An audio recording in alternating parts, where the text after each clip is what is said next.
네, 스마트한 개인 투자자가 되기 위한 시간, 머니그램 시간입니다. 주식 울렁증을 갖고 계신 분들의 마음을 주식 매니저들이 따뜻하게 다독여주는 시간인데요.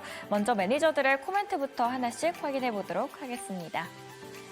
먼저 김흥태 매니저입니다. 반도체주가 어려움에 처했습니다. 섣부른 접근보다는 조금 더 여유를 갖고 접근을 하자라고 이야기를 하셨고요. 그 다음 매니저 열어보겠습니다. 그 다음은 김영빈 매니저입니다. 국내 제약바이오에 대한 언급을 하는데요. 제약바이오의 기업의 실력과 그리고 체질 강화에 조금 더 주목을 하면 좋겠다라고 했습니다. 제약바이오 요즘 좋은 흐름 보여주고 있죠. 금리 인하에 대한 기대감 더욱더 커지고 있는 이 상황에서 제약바이오주도 함께 보시면 좋을 것 같습니다. 자, 다음 매니저 보겠습니다. 다음은 김민석 매니저입니다. 금투세 많은 관심을 받고 있는 이슈 중 하나인데요. 금투세 향방이 결정되는 한 주입니다. 9월 수익에 조금 더 집중을 해보자라고 한 말씀 던져주셨습니다. 마지막 매니저입니다. 김태훈 매니저도 함께 확인해 보도록 하겠습니다. 김태현 매니저, 당분간 미국의 경제지표 일정 모니터링이 필요합니다라고 하셨습니다. 이번 주에 PCE 등 여러 경제지표들이 예고가 되어 있는데요. 이런 상황 속에서 어떤 부분들을 저희가 더 집중해서 보면 좋을지 자세하게는 잠시 후에 연결 통해서 만나보도록 하겠습니다. 투자자분들의 마음이 또 혹여 지치지 않을까 걱정을 하시는 분들도 많으신 것 같습니다. 오늘 이 네 분의 매니저 중에서는 경제지표 관련한 이야기를 해주신 김태훈 매니저 연결해서 더 자세한 이야기 나눠보도록 하겠습니다. 매니저님 안녕하세요. 네, 안녕하세요. 김태훈 매니저입니다. 네, 주말 잘 보내셨나요? 미국 증시 혼조세를 보였습니다. 그래서 오늘 국내 증시 향방이 조금 걱정되고 있는 이 상황인데요. 오늘 국내 증시 열리면 어떻게 방향 결정될 거라고 보시나요? 네, 먼저 이제 지난주 추석 연휴 이후에 한 이틀 정도 국내 증시의 흐름들은 일부 업종들은 상대적으로 좀 나쁘지 않았다라고 보고는 있습니다만, 오늘은 우선 지수 자체는 좀 제한된 움직임을 좀 보여주지 않을까 이렇게 보고 있고요. 오전장 같은 경우에는 테마성이 좀 짙은 종목들의 변동성이 좀 커질 가능성이 높다 이렇게 좀 말씀을 드리도록 하겠습니다. 자, 특히나 이제 제가 지수의 자체에 대한 움직임을 좀 제한적으로 이번 주 저는 사실 좀 보고 있는 상황인데요.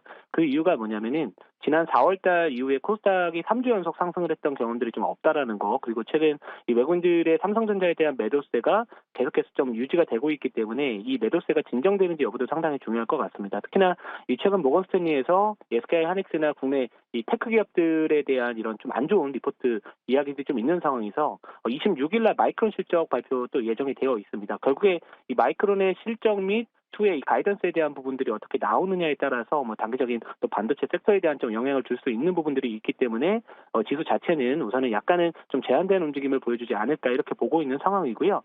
아까 제가 이제 테마성이 짙은 종목들의 변동성이 좀 커질 것으로 예상이 된다라고 말씀을 드렸던 이유 중에 하나가 바로 이 중동 전쟁에 대한 이런 확전 움직임이 계속해서 지속되고 있다라는 부분들, 그리고 이 미국 물류 파업과 관련된 이슈가 좀 있다 보니까 지난주 금요일의 시간에서 STX 그린로직스나 이런 이 물류 테마들, 그리고 특히나 최근 천연가스 쪽 관련된 종목들도 이 바닥권에서 슬슬 올라오고 있는 상황에서 이 중동 전쟁 확전에 대한 부분들은 언제나 그랬듯이 이 천연가스나 원유 테마에 대한 부분들이 또 장기적으로 좀 변동성을 키울 수 있지 않을까 이렇게 보고 있는 상황이라서 대신에 이제 너무 급등한 상황에서 추격 매수는 조금은 유의가 필요한 시장이지 않을까 이렇게 보고 있습니다.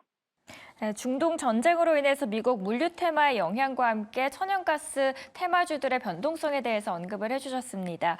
자, 오늘 시장 그래서 어떤 투자 전략이 정말 유효할지 궁금한데요. 오늘의 시장 전략 한마디 말씀 부탁드릴게요. 네, 저는 이제 이 실적 시즌에 좀 먼저 대비를 해야 될 시기가 되지 않았나 저는 이렇게 보고 있고요. 이제 9월 1일부터 9월 20일까지 잠정 수출 지표 이제 발표를 했기 때문에 어느 정도 이 3분기 실적에 대한 어느 정도의 좀 가이드라인은 저는 다 이미 시장에서 적용할 때가 되지 않았나 이렇게 보고 있는 상황입니다. 특히나 미국 대선 정책 불확실성에 대한 이슈가 있기 때문에 여전히 3분기는 실적을 좀 지켜주는 기업이나 업종 위주로 접근하는 게 저는 맞다라고 보고 있고요. 그 안에서 조금 더 디테일하게 들어가 본다면은 미용 의료기기 쪽 관련해서는 최근에 그 상호펀드 쪽 관련해서 3자 유상증자 배정을 통해서 이 해외 진출에 대한 이 시기를 조금 더 앞당길 수 있다라는 기대감이 반영된 뭐 파마리 있었지만 아니면 여드름 패치, 이 창상 피복제 쪽 관련해서 이 수출 지표가 여전히 좀 잘 나와주고 있는 뭐 TNL 이런 미용 의료기기 관련된 종목들이 다시 한번 좀 주목을 받을 시기가 되지 않았나 이렇게 보고 있는 상황이고요. 특히나 최근 미 연준에서 50bp 인하를 함으로써 이 금리 인하에 대한 수혜 업종 내에서 순환매 흐름들이 나와주고는 있습니다. 뭐 실제로 뭐 제약바이오 섹터 여전히 상당히 강한 모습을 좀 보여주고 있는 상황에서 뭐 HLB 쪽 관련된 이슈 이제 이런 것들도 다시 한번 뭐 유한양이나 알테오젠처럼 이 제약바이오 섹터에 대한 이런 기대감을 좀 불러일으킬 수 있을 부분들도 있겠지만 자, 우선 우리가 고금리 환경에서 지금 당장 실적이 찍히지 않았지만 이 성장성에 대한 부분들 가지고서 어떻게 보면 이 기업 가치를 평가하고 있는 의료 AI 관련된 종목들이 이 고금리 시대에서 좀 상대적으로 좀 주가가 많이 빠졌기 때문에 정말로 금리 인하 수혜주로서 우리가 한번 주목을 해본다면은 뭐 의료 AI 관련주에 대한 관심도 이제 슬슬 필요한 시기가 되지 않았을까 이렇게 보고 있는 상황입니다. 그래서 뭐 기술적으로도 뭐 뷰노나 아니면 뭐 JLK나 이런 루니카 같은 종목들의 차트가 상대적으로 좀 바닥권에서 좀 올라오고 있는 분위기 때문에 이쪽에 대한 관심도 필요하지 않을까 그렇게 보고 있습니다.